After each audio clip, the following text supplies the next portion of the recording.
there, doubt creeps in. We doubt our emotions, our choices, even our very existence.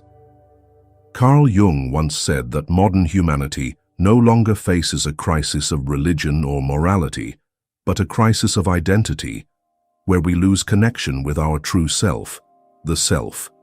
And when we lose the self, the first thing to crumble is the deep trust that we can rely on ourselves, that our intuition is valid, that the voice within is not an enemy, but a guide. Imagine you're a lighthouse in a foggy sea. If your light comes from an internal source, you can stand firm through any storm. But if that light is controlled externally, when the waves rise, you lose your way. This is the state of someone living without self-trust. Their light depends on recognition, praise, or the "you should do this" from others. The fear of failure, of judgment, of things going wrong, all stem from this place. Not because you're weak, but because you've learned to place the power to define yourself in others' hands for too long. You become a product of external voices, parents, society, social media, and the culture of instant success. The danger is, we repeat this pattern daily without realizing it. You hesitate to make simple decisions because you're afraid of being wrong. You seek advice from 5 different people, only to remain confused and anxious. You stay silent when something feels off because you're unsure if your feelings are worthy of being voiced. You promised yourself you'd sleep early, yet you're curled up in the blue glow of your phone at 1 a.m., scrolling through things you don't truly care about. You vowed to wake up for yoga, journal, or meditate, but you make excuses like, "I'm busy," or "I'll start tomorrow." These small acts are moments when you quietly break agreements with yourself. Little by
it must be become. To become someone with self-trust, you must relearn one fundamental thing: listening. Not listening to react or avoid, but listening to understand the whispers of your soul, long ignored after years of neglect. Self-trust is daring to believe that your inner fears deserve to be heard, trusting your intuition even when it defies logic, and shifting from asking, "What do they think?" to "What do I truly feel?" In Jungian psychology, those without self-trust easily fall prey to shadow archetypes, They're susceptible to manipulation, self-doubt, and a persistent sense of not enough. But when self-trust is present, you reclaim control of your psychological system. You stop reacting unconsciously. You begin to respond selectively, consciously, sovereignly. And here's a remarkable truth. Self-trust makes a woman magnetic, not in a seductive sense, but in a way that radiates a compelling aura. Self-trust, as Jung implied, isn't a skill. It's a sacred return to a higher, deeper, truer self. No one can give it to you. But if you're willing to walk through fear, through the lying voices in your mind, through unhealed wounds, you will touch it. Let these ideas settle for a moment.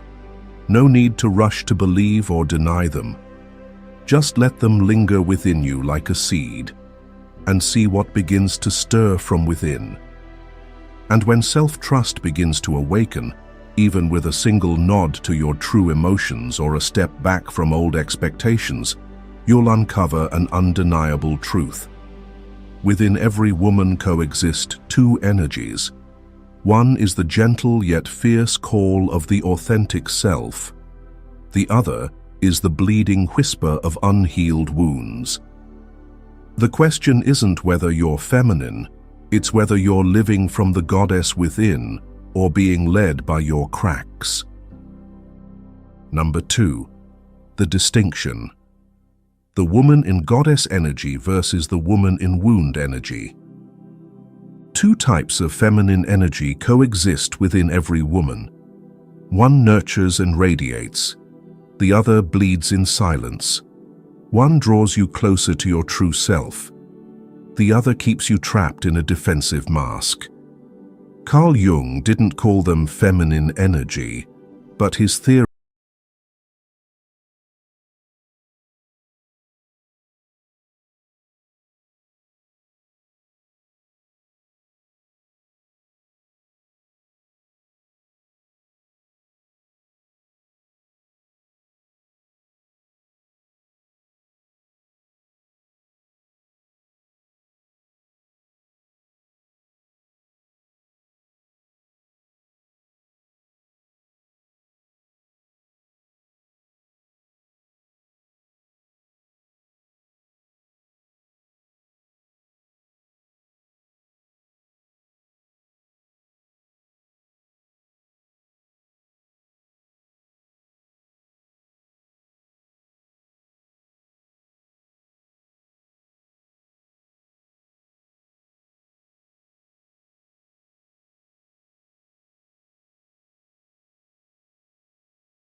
Her eyes dart, scanning who's watching.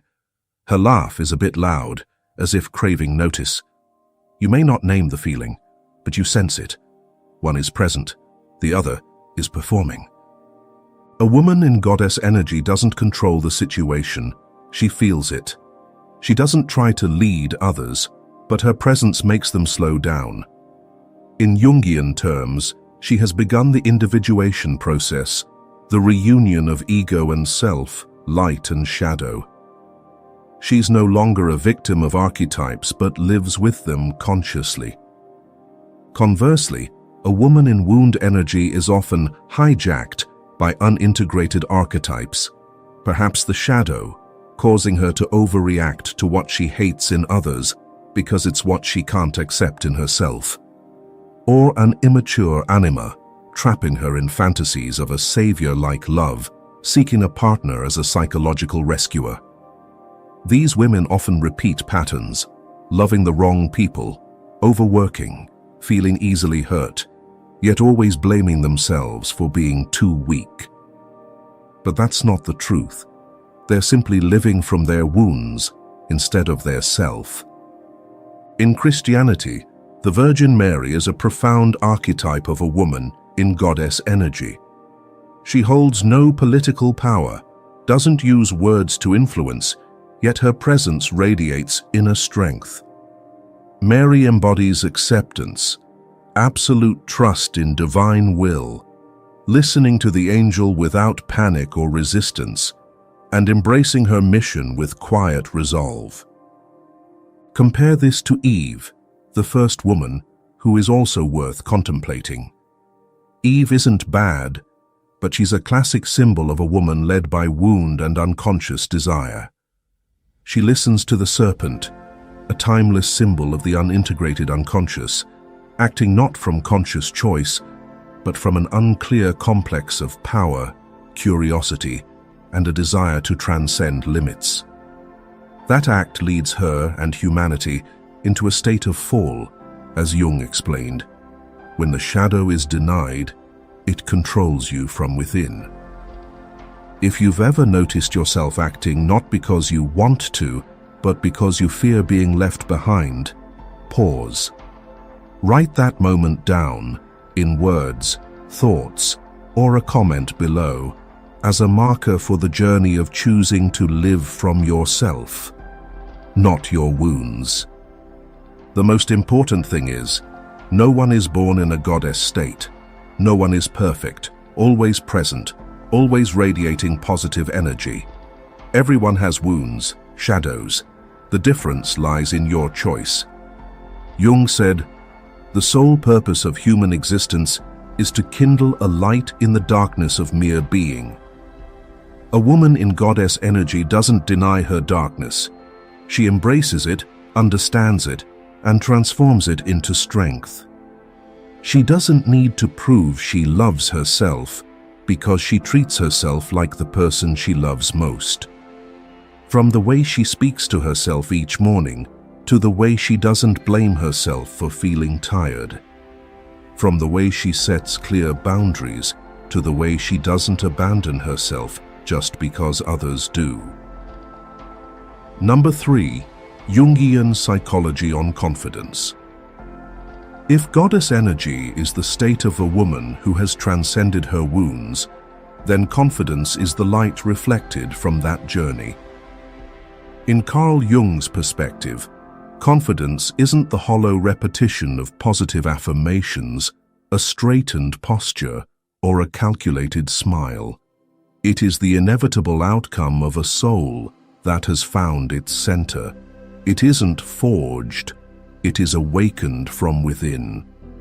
Building on the previous section, where we distinguished between a woman acting from her wounds and one living from herself, we now delve deeper into something Jung alluded to throughout his work. True confidence cannot exist if the ego has not confronted its shadow, if the journey of individuation has not begun, and if the unconscious still controls us from behind the scenes. Imagine a mighty tree. What we see, its trunk, canopy, and fruits, is merely the surface. Its true vitality lies in its roots. A confident woman is like a tree with roots sunk deep into the soil of her soul. Those roots are self-understanding, the acceptance of both light and shadow, and the courage to no longer fear herself. Because of this, she doesn't need to convince others of her worth. She already believes in it. In Jungian psychology, true confidence only emerges when the ego no longer strains to hide wounds. An immature ego constantly seeks to project a perfect, flawless image, leading to performing, straining to display something that doesn't align with the inner self. In those moments, you become tense, easily triggered by the slightest remarks. A casual comment from someone else can shatter you. That isn't confidence, it's defensiveness disguised as confidence. And it's so fragile that a single strange glance can make you waver. Jung pointed out that true strength comes only when we dare to descend into the depths of our soul, where repressed memories, unnamed complexes, and unacknowledged shadows reside. It is this descent that opens the door to ascent. True confidence doesn't lie in external light, but in the ability to step into the darkness without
growing up with parents who break promises. Over time, they stop believing in any commitments, even their own. When you repeatedly fail to follow through on promises to yourself, your body and mind stop expecting. Your intuition stops whispering. You lose motivation because you no longer trust your inner voice. Conversely, every time you keep your word, no matter how small, completing a workout, drinking enough water, not texting someone unworthy, you rebuild an inner bond of trust. The wonder is that your mind registers this immediately. Behavioral studies show that repeated actions create new neural pathways, reinforcing a sense of control and consistency. When you consistently follow through, you gradually feel, "I control my life," fostering inner safety and ultimately confidence. True confidence, therefore, doesn't arise from external validation, but from the assurance that you won't betray yourself. You don't need others to believe in you, praise you, or acknowledge you. You only need to know, "If I say I'll do it, I will." This is the strongest foundation for confidence, built through small repeated actions every day, not grand declarations. From a behavioral psychology perspective, keeping promises to yourself is akin to establishing a self-reinforcing system. Each completed action, as intended, creates an internal reward, a sense of control, autonomy, and worth. This not only boosts self-esteem, but also helps the brain build realistic trust based on experience, not false beliefs or vague hopes. Imagine yourself as both the leader and the citizen of your inner nation. If the leader constantly makes and breaks promises, the citizens will rebel, chaos will ensue, and no one will follow orders. But if every promise, no matter how small, is kept, the inner society becomes orderly, peaceful, and vibrant. That is the mental state needed for confidence to arise naturally. So, how do you build this resilient inner nation? How do you make every promise to yourself a foundation, not a fleeting breeze? The answer lies in the journey we're about to embark on together. Concrete steps to sow trust from within, slowly, sustainably, and authentically. Number 4. The secret to building self-trust. If every promise you keep to yourself is a brick, then self-trust is the inner home built from those bricks. And no home stands strong without a foundation. Keeping your word to yourself may seem simple, but it is the foundational act where you lay the first brick for a reliable self, a deeper ego, an inner life that doesn't easily waver. Secret number 1. Keep your word to yourself. Imagine you're climbing a psychological mountain. Each step toward the summit is a small commitment you keep to yourself. Waking up early, taking care of your health, and stopping comparisons with others. Sometimes these steps are quiet, without applause or recognition.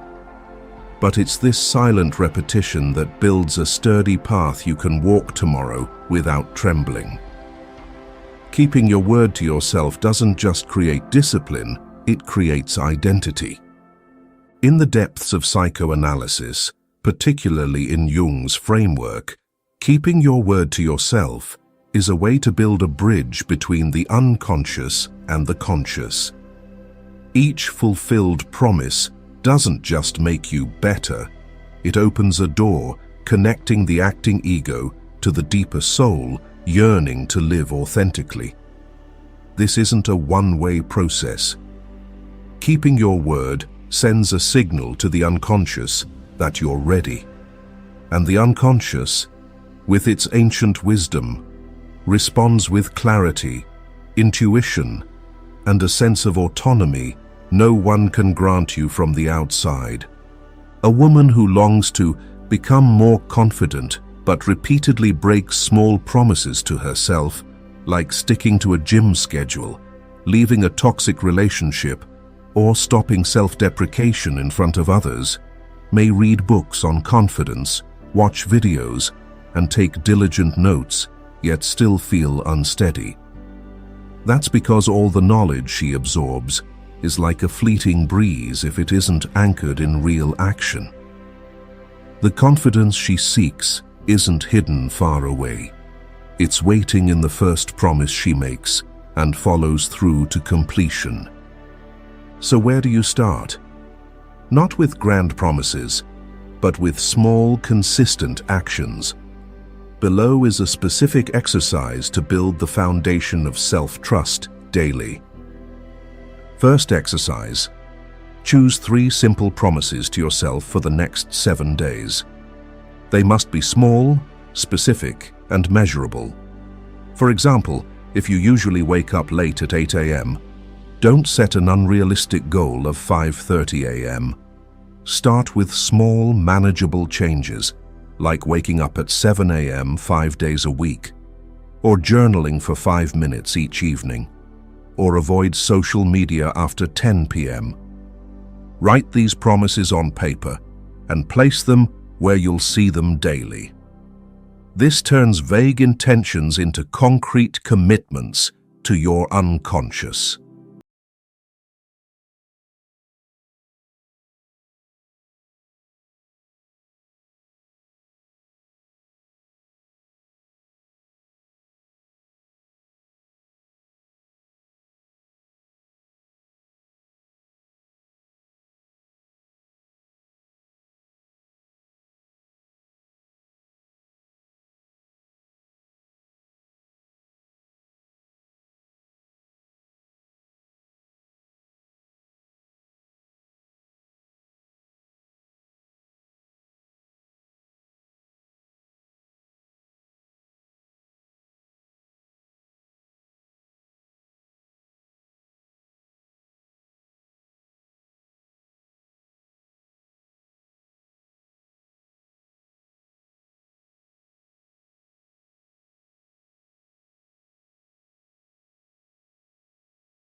Experiences and memories from our inner dialogue. Jung argued that much of what we call intuition is the unconscious sending information to the conscious through bodily sensations. If you've ever known someone was untrustworthy from a handshake or felt off entering a room without a clear reason, that's intuition whispering. But intuition, like any relationship, only grows when you listen to it enough for it to trust you won't ignore it again. To do this, you must return to where it resides, your body. Not as a machine to be tuned, but as a living map offering guidance daily. Honing intuition doesn't require becoming a mystic or enlightened. It starts concretely, humbly, by noticing what your body says in the smallest moments. For example, before making a decision, instead of seeking multiple opinions, sit quietly for 3 minutes. Place your hand on your chest, breathe deeply, and ask, "If I choose this, how will it feel in my chest?" If your chest feels light, your heart warm, your body expansive, it may be the right choice. If you feel anxious, a knot in your stomach, or a stiff neck, you might be forcing yourself into something misaligned with your inner truth.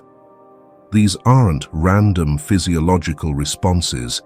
They're the wordless voice of the unconscious, the result of thousands of lived experiences stored and encoded in your body's reflexes. Another simple yet powerful exercise. For 7 days, choose a quiet moment each day. Silence all noise. Sit down and ask, "What is my body feeling?" Don't analyze, don't judge, just notice. Write down one adjective. Over time, you'll start to hear more clearly, and one day at a critical crossroads, you won't need to ask anyone else. You'll know, because your body has become a trusted companion. Secret number 3, Set boundaries to protect inner trust. At this point, something inevitable happens. You start noticing what harms you, things you once overlooked. Not because the world suddenly turned more toxic, but because you've stopped numbing yourself, stopped pretending you're fine, stopped ignoring your inner signals.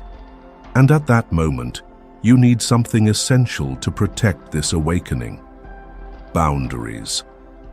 Carl Jung didn't frame boundaries as a social skill, but as a spiritual act.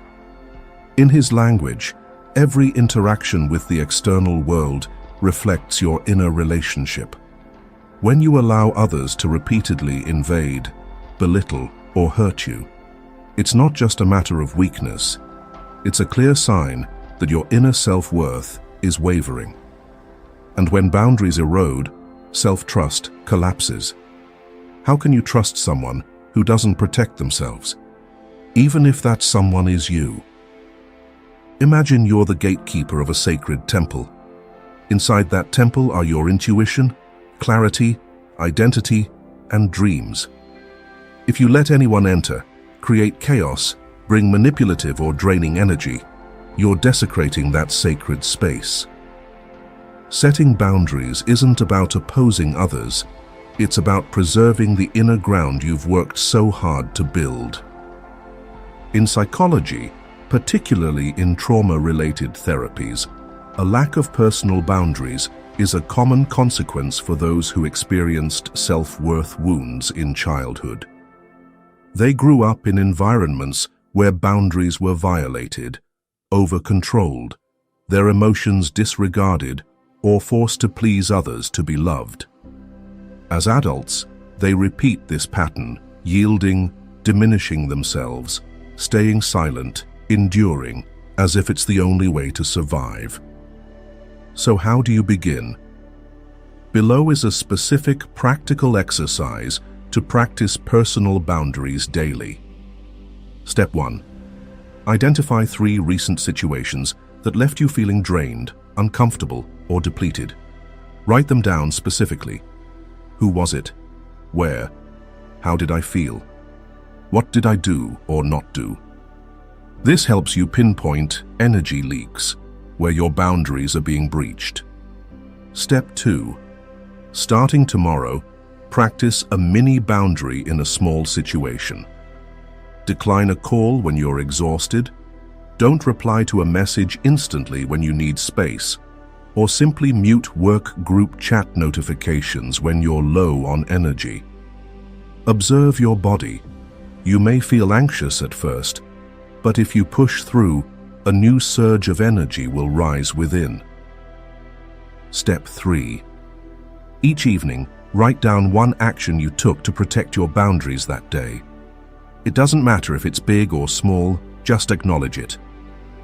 Today, I didn't let myself get pulled into flattery. Or simply, today, I didn't apologize for my emotions. Jung wrote, "There is no coming to consciousness without pain, and boundaries sometimes cause discomfort for others and yourself. But that discomfort is a sign you're beginning to live consciously. When you dare to set boundaries, you don't just protect your inner trust. You nurture it day by day." Number 5. The effect of a woman with self-trust. With every action you take to protect yourself, a small no, a step back from invisible depletion, something grows within you that you may not immediately notice. A light from inside begins to radiate beyond the boundaries of your skin. And when that light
her imperfection, saying no when her heart contracts, choosing herself over pleasing others, she sends a message. You can do this too. In Jung's perspective, such a woman embodies the archetype of the healer or the guide, not by saving anyone, but by having healed herself. Jung believed that each person carries dormant archetypes in their unconscious, and when you live true to yourself, you awaken those archetypes in others. You don't just change yourself, you ignite the potential for change in those around you. The ripple effect of a woman with self-trust isn't loud like stage lights. It's like an underground stream seeping through the earth, nourishing seeds in others that haven't yet dared to sprout. The respect she receives doesn't come from fear or flattery, but from the feeling that, beside her, I can be myself. And perhaps in the end, self-trust isn't a destination to reach, but a relationship to nurture daily. It's like learning to stay with yourself, not just when you're radiant, but when you're chaotic, conflicted, or uncertain. Like a lifelong friendship, self-trust grows through patience, through the moments you choose not to abandon yourself, even if it's just allowing a sigh to be enough. A woman who trusts herself isn't someone who never fears. She simply doesn't let fear lead the way. She doesn't seek validation because her presence itself is the answer. And that is a quiet power, needing no declaration, only authentic living. If this journey has touched something within you, please like and subscribe to stay connected with future videos. Not just to follow, but to keep this dialogue with yourself alive, honestly, persistently, and with deep respect.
Cause and a purpose. not randomness, but causality leading you toward transformation. Think of the times you avoided an emotion. The more you avoided it, the more it came back. The more you didn't want to be angry, the easier anger flared up. The more you feared loneliness, the heavier the emptiness felt. What we do not accept becomes the shadow that controls us, and its repetition makes us believe it is a cursed fate. But in reality, it is the causality of denial. Only through acceptance can transformation occur. In a Jungian therapy session, a woman shared that she always fell into relationships where she felt abandoned. Each time they ended, she thought it was just bad luck. But when guided back to her childhood, the memory of a violent father resurfaced. The little girl had carried the belief, "I am not worthy of love." That belief silently attracted similar relationships, repeating like a spiral. When this truth was recognized and accepted, her tears fell, not from despair, but from liberation. She understood. Those relationships were not meaningless, but the unconscious leading her back to heal the root wound. You can imagine life as a strict teacher. The teacher doesn't say outright, "You need to learn this." Instead, he gives you tests again and again. If you avoid them, the test returns, sometimes harder. The teacher isn't cruel, on the contrary, he is patient, because the purpose is for you to grow. Life's events are the same. They appear for a reason, always tied to your inner transformation. Many people only realize this in hindsight. A job loss, which seemed like tragedy, opened the path to a more authentic career. A betrayal, which seemed like the end, forced one to learn self-love. A painful loss, which seemed unbearable, taught one to cherish each moment of the present. On the surface, all seemed like random misfortunes, but when examined closely, each carried an unconscious purpose to bring them closer to their true self. This is the journey Jung called individuation, returning to the self. This path is not smooth, it is full of trials and crises, but every event is a necessary piece in that causal map.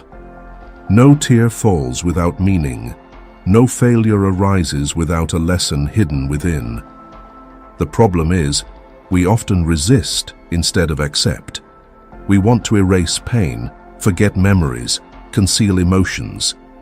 But as Jung emphasized, the acceptance of oneself is the essence of the whole moral problem and the epitome of a whole outlook on life.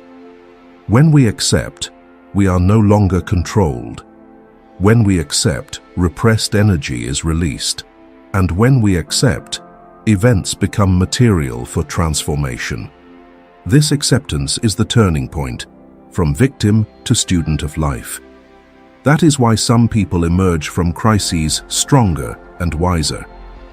Not because they are lucky, but because they chose to see events not as random, meaningless misfortunes, but as purposeful causality. They did not ask, "Why me?" but rather, "What is this teaching me?" And that very question opened the path to transformation. So, try to look back. Is there an event in your life that once seemed meaningless, but later became a turning point? Is there a pain that forces you to change, only for you to become stronger? If you are honest, you will realize nothing is random. Everything has a reason, and acceptance is the only doorway to transformation. Number 2. When the unconscious becomes fate. Once we realize that no event is random, that behind every occurrence lies an unconscious purpose, another question arises. If everything has meaning, why do some people live forever in endless cycles? Why do they keep encountering the same kind of pain, entering the same type of relationships, repeating mistakes they themselves do not want? When they cannot explain it, they give up and call it fate. But in reality, what we call fate is simply the unconscious quietly at work. One man shared that he had changed jobs many times in a few years. Each time he started, he hoped it would be different. Yet the outcome was always the same. He burned out from overwork, always taking on extra responsibilities, always pushing himself to work twice as hard to prove his worth. When his health collapsed, he left in disappointment, telling himself, "This must be my fate. Wherever I go, I'm exploited." But if you look closely, no external force compelled him to live that way. His unconscious belief, "Only when I work harder than others do I have value," secretly directed his actions. It kept him from saying no, from resting, until he collapsed. What he called destiny was simply an unconscious script repeating itself. Carl Jung once wrote, "Until you make the unconscious conscious, it will direct your life and you will call it fate." This is not far-fetched, but a truth evident in life. Buried memories, beliefs, and wounds do not disappear. They lie dormant, waiting for a chance to resurface.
The unconscious. But when someone dares to face it, to bring the unconscious to light, everything changes. The man who burned out learns to set limits, to say no without feeling worthless. The one abandoned learns to build equal relationships, to give and also to receive. Then, the cycle of fate dissolves and a new path appears. What we call fate in the end is simply the result of what within us is projected outward. When we are unaware, the unconscious repeats until we learn. But once recognized, the cycle becomes opportunity. We understand nothing is random.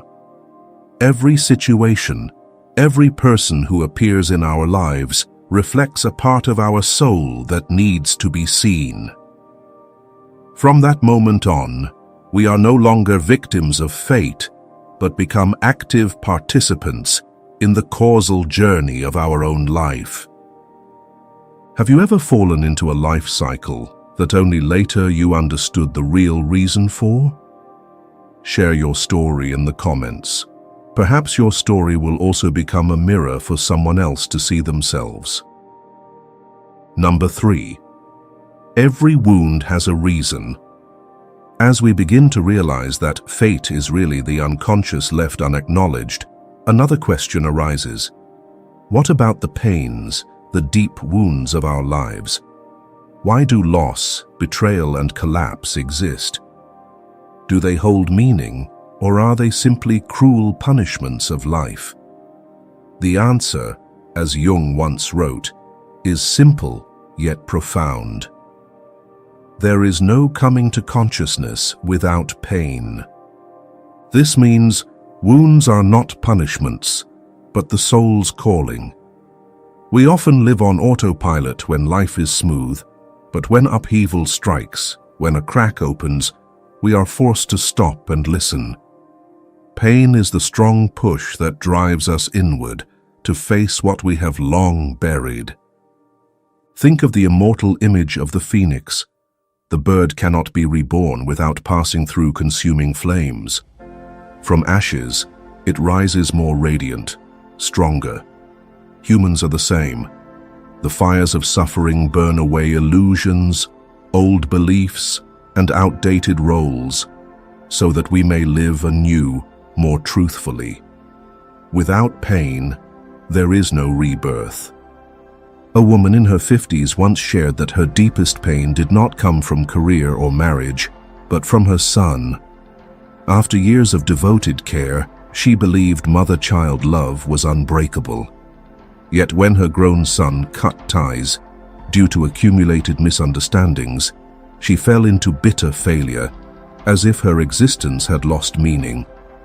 But as the pain subsided, she realized it was not random, but the inevitable result of how she had lived. All those years she controlled and clung more than she loved freely. That wound became a causal turning point, forcing her to learn to let go, to love without binding, and most importantly, to return to herself as an independent being. Another woman shared that after divorce, she was drowning in a sense of failure.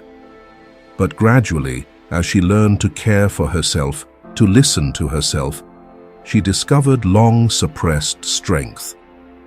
Without that wound, she would have remained confined, voiceless. Pain gave her a new self, stronger and freer. These stories show that loss is actually a form of liberation. When we lose something, we are given the chance to let go of what no longer belongs to us. Like a tree losing a branch, it doesn't die, but directs nutrients to nurture new shoots. Pain works the same. It feels like destruction, yet from it, new strength arises. Kafka, in The Metamorphosis, had his character Gregor Samsa suffer an absurd wound, waking one morning to find himself transformed into an insect. His family's rejection and cruelty brought unbearable pain. But this tragedy revealed a deeper truth. Gregor had already been disregarded and treated as an object long before, even in human form. His suffering became a mirror, forcing us, the readers, to ask, am I truly living or merely existing in a hollow shell? Literature here does not heal, but it reveals. Suffering is a mirror, exposing truth. Jung called these moments steps on the path of individuation, the process of becoming oneself. But to reach it, we must pass through wounds. As Jung said, one does not become enlightened by imagining figures of light, but by making the darkness conscious. That darkness often is the very wound we once feared. So what can we do to walk with wounds instead of being drowned by them? One simple yet powerful way is writing. Write down an event that once caused you pain, and beside it, write what it forced you to learn. Perhaps loss taught you to cherish, betrayal taught you to love yourself, loneliness taught you to connect more deeply. By writing so, you will realize no wound is meaningless. Wounds, ultimately, are rites of passage. They mark the boundary between old and new, between who we once were and who we are becoming. Once we walk through, we never return the same. We emerge wiser, with wider hearts and greater courage. Like the phoenix rising from ashes, humans need to pass through suffering's flames to be reborn. Seen this way, we understand every wound has a reason. Pain is not punishment, but the soul's call.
Dreams, but also in daily life.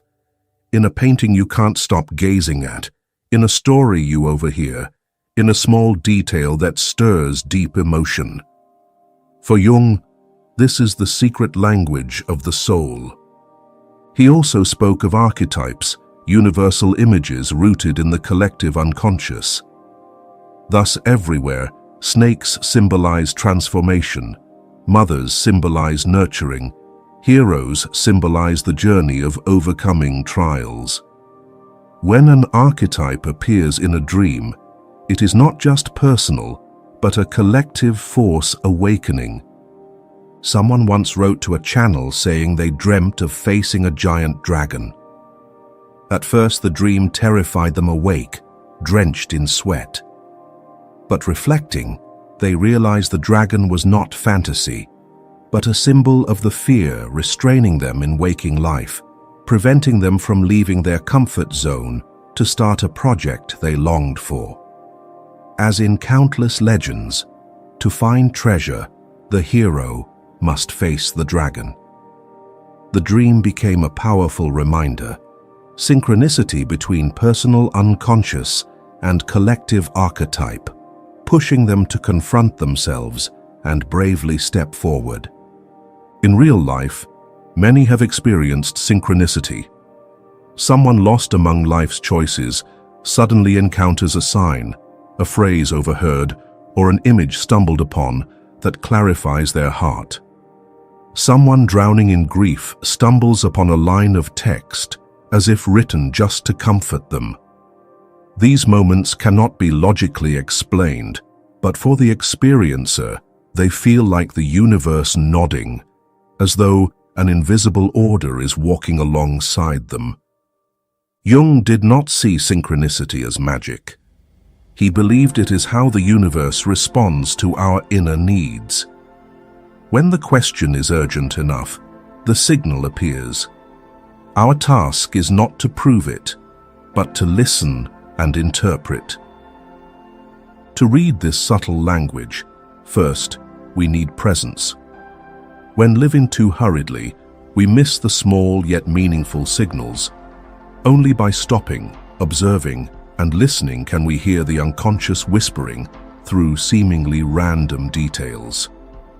We also need humility, since symbols never carry a single meaning.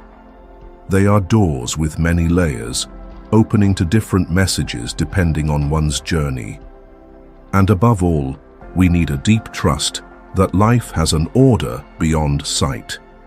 When we believe meaningful coincidences are not just luck, we open ourselves to them. And in that openness, we realize we were never alone. Soul and universe are always in dialogue. After hearing this, if you also believe nothing is random, click like on this video. Perhaps that small click is itself the synchronicity the universe is sending you. A reminder that you are walking your path. Number 5. The shadow, the non-random part of you. Strange dreams or meaningful coincidences can make you feel the universe whisper that everything has a reason. But life's messages do not only come gently. Sometimes they appear violently, through crises, conflicts, or emotional outbursts beyond your control. These are not random. They are the inevitable causality of facing what is hidden, your shadow. Carl Jung once said, "Meeting the shadow is meeting the hidden side of your own personality." The shadow holds anger, fear, suppressed desires, or weakness you refuse to admit. You may think denial makes them vanish, but the shadow never disappears. It lies in the unconscious, waiting for an event to erupt. When that happens, we call it misfortune. But in truth, it is the causality of what has been unacknowledged. A friend once shared that his marriage was often tense. He believed himself a kind, patient husband. Yet small things, like a late meal or a critical remark, made him explode. Later, he understood. That anger was not random. It was the shadow of school years when he was bullied and belittled, forced to repress resistance. He learned silence to survive, but the buried rage never left. It waited to erupt when present situations echoed past injustice. Family conflict was not meaningless. It was causality forcing him to face and heal deep wounds. You can imagine the soul as a garden. We often tend the flowers in sunlight, but ignore the corners where weeds grow. Weeds do not vanish if ignored. They spread, sometimes destroying what we nurtured. The shadow is the same. If you don't bravely face the dark corners, it will find a way to surface. Events arrive as natural causality to force you to care for that neglected garden. Neuroscience also supports this. Repressed memories and emotions are stored in the limbic system, especially the amygdala. When triggered by similar situations, the amygdala sparks strong reactions, anger, trembling, anxiety, seemingly without cause. What we think is random is simply the natural causality of unresolved memories. In other words, Jung's shadow corresponds to these unconscious parts, returning, demanding awareness. Importantly, the shadow holds not only pain, but also power. Anger, if transformed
past is the direct causality of the present.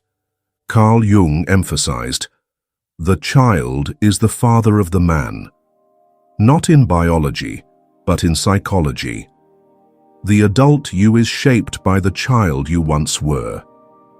Early experiences imprint not only in memory, but shape how you see yourself and the world. A child raised in insecurity may grow to believe life is always precarious, living in hypervigilance, unable to feel peace. A child never heard may carry, "My voice doesn't matter," growing into an adult who self-silences. These beliefs are not random nor coincidental. They are inevitable results of early experiences. Thus, each present reaction is a reminder that childhood still lives within, awaiting to be seen and healed. You can imagine childhood as a foggy mirror where every event left scratches. At first, the mirror still reflected, but as you grew and light grew stronger, the scratches became clearer, distorting your self-image and view of the world. It is not coincidence that someone raised in contempt grows self-doubting, nor that someone abandoned struggles with trust. The inner child does not sleep. It lives in every reaction today. A famous actor once shared that despite dazzling fame, he always felt not enough. He said as a child, his parents rarely acknowledged achievements, pointing only to flaws. When he brought home a 9, his father asked, "Why not a 10?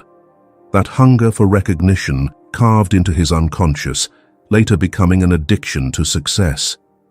Film after film, award after award, but joy never lasted. Emptiness returned. The public called it endless ambition, but inside, it was only the child still yearning for approval. His glory was not random, but direct causality of a childhood starved of love. So what can you do with the inner child? First, realize it is still there. Every time you overreact to criticism, every time you feel abandoned irrationally, it may be the inner child speaking. Instead of blaming yourself, try listening. What does this child need? Sometimes, only recognition, unconditional love. When you face it, when you embrace it, you heal. That is how you break the causal cycle, not by denying the past, but by accepting and transforming it. Looking back, you will see. It is not by chance you met certain people, walked certain paths, or fell into certain events. Each situation reflects unconscious legacies, childhood, family, ancestors. When you face it, you free not only yourself, but also future generations. For causality does not stop with you, it flows onward. At this point you may ask, are we fully bound by childhood and unconscious legacy? The answer is no. Recognition itself opens freedom. As Jung said, "I am not what happened to me, I am what I choose to become." You are not what happened, but what you choose to become. Causality is not an unchanging sentence, but a path leading you to awareness and transformation. And perhaps that is the gift hidden within childhood wounds. They give you reason to seek your true self. No memory is meaningless. No wound is random. Everything is causality, patiently guiding you back to yourself. We are nearing the end of this journey, and I want to thank you for your patient presence and listening. Before continuing, take a short pause, close your eyes, and picture your inner child. If these words made you sense its whisper in your present, leave a short comment. I choose to embrace my inner child. Perhaps that small reminder will comfort someone else, giving them courage to begin their own healing. Number 7. Unpleasant emotions, messages with reason. Childhood seeds the unconscious, but in the present, Those seeds often speak through one clear form: emotions. We think joy, sadness, anger, or anxiety come and go randomly, but they do not. Emotions are the delicate language the unconscious uses to send messages. Carl Jung once said, "Depression is like a woman in black. If she turns up, don't shoo her away. Invite her in, offer her a seat, and listen to what she has to say." Behind each uncomfortable state hides something deeper the soul wants to reveal. In modern life, many treat uncomfortable emotions as things to eliminate. When sad, we play loud music. When anxious, we keep busy. When angry, we suppress. We learn to flee instead of listen. But emotions do not appear without reason. They carry purpose. Anger may not just be a reaction to the present, but an old memory triggered. Sadness may not come only from a lonely moment, but echoes of past abandonment. When suppressed, messages grow louder, returning stronger. Insomnia, depression, anxiety disorders. Emotions are letters from the soul, and if you do not read them, they return, each time in bolder script. Global star Lady Gaga is living proof. At 19, she suffered trauma but buried it for years. Despite Grammys, Oscars, dazzling stages, inside she battled depression and chronic pain. Gaga once said, "My body was in constant pain. I couldn't figure out why. Then I realized it was the trauma speaking through my body." Only when she listened and faced it did she transform pain into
Is the woman in black the embodiment of shadow calling to be seen and conversed with?